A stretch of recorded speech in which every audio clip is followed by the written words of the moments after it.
Hello and welcome to another video. Before we get into the contents of today's video, again I want you to look at the diagram in front of your screen. Tell me what you see and tell me what you think is going on, and what question does this video or diagram pose to you. Think about that carefully for a minute.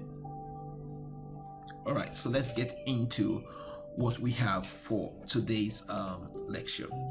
So today we're going to be looking at the concept of fusion within stars. Fusion within stars. Let's read this together and then I'll use that as a foundation to build on your knowledge. Stars, through nuclear fusion, convert mostly hydrogen into heavier elements called helium. So, in other words, there is what you call the nuclear reaction.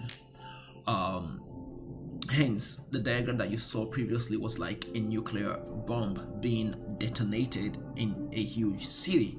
And as you saw in that video, it exploded, and from the explosion you see that a lot of light was given off, a lot of heat was also given up in here as well, and then there is an enormous force and energy that was that exploded and started expanding, destroying buildings and destroying this city. So these are some of the things that we see in a nuclear bomb or in a nuclear process. So we see light being given off, heat energy being given off, a lot of catastrophic energy being given off as well.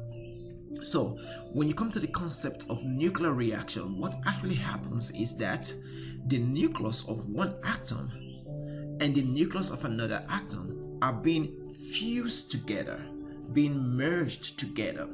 So as a result, this process is called nuclear fusion or a nuclear reaction. In the case of a star like our sun, what happens is that the nucleus of one hydrogen and the nucleus of another hydrogen are fused together.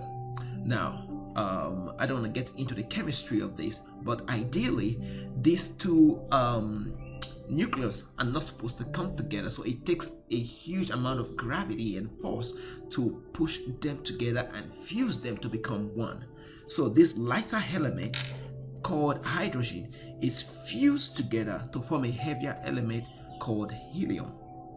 So the equation here is represented here: hydrogen, which is a lighter element, plus another hydrogen, which is a lighter element. Both of them are fused together to form helium, which is a heavier element. And what is given off is a lot of energy, and then you have the light and the heat also given off from the process. So let's go back to our reading.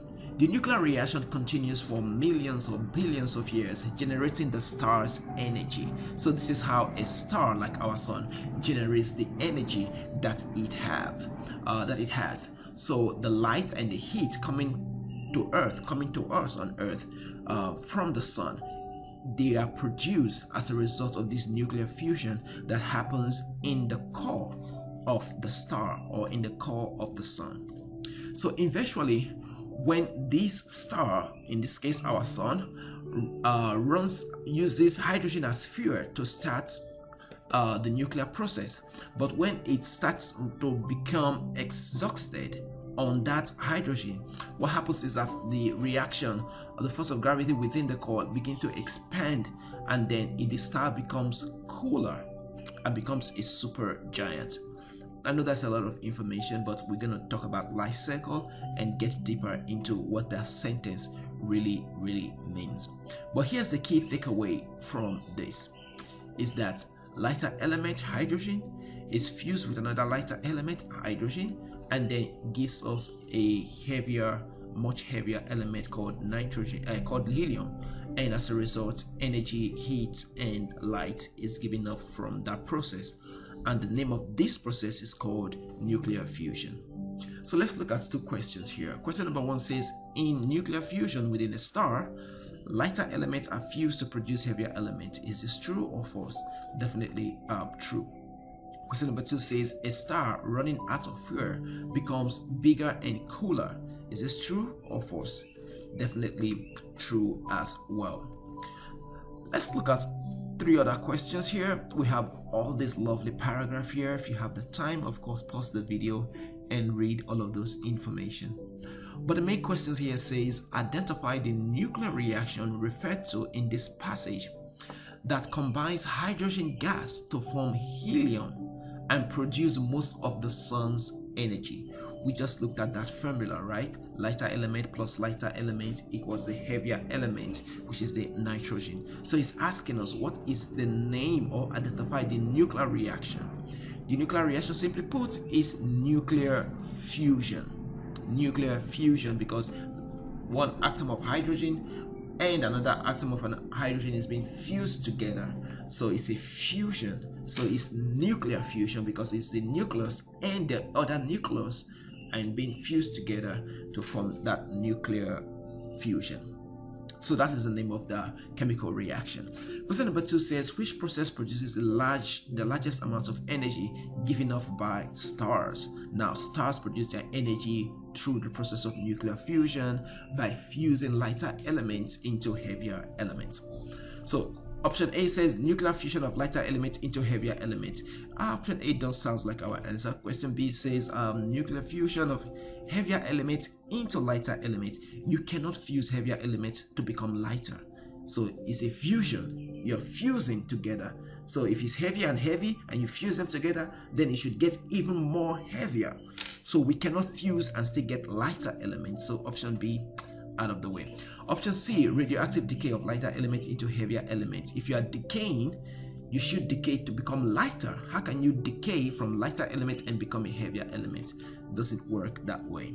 Option D, radioactive decay of heavier elements into lighter element. That still doesn't make sense. So definitely our option here would be option A, the fusion of lighter elements into heavier element.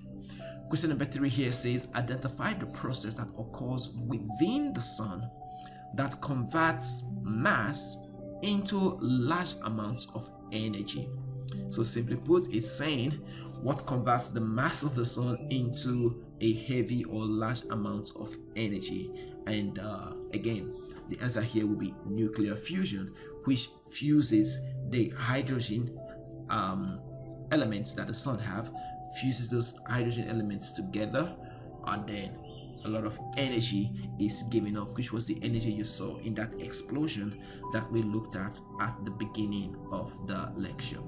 All right, so that is that about nuclear fusion and fusion within stars, and what lighter and heavier elements are, and how most stars, just like our sun, produce their light, heat, and energy that sustains their planetary system.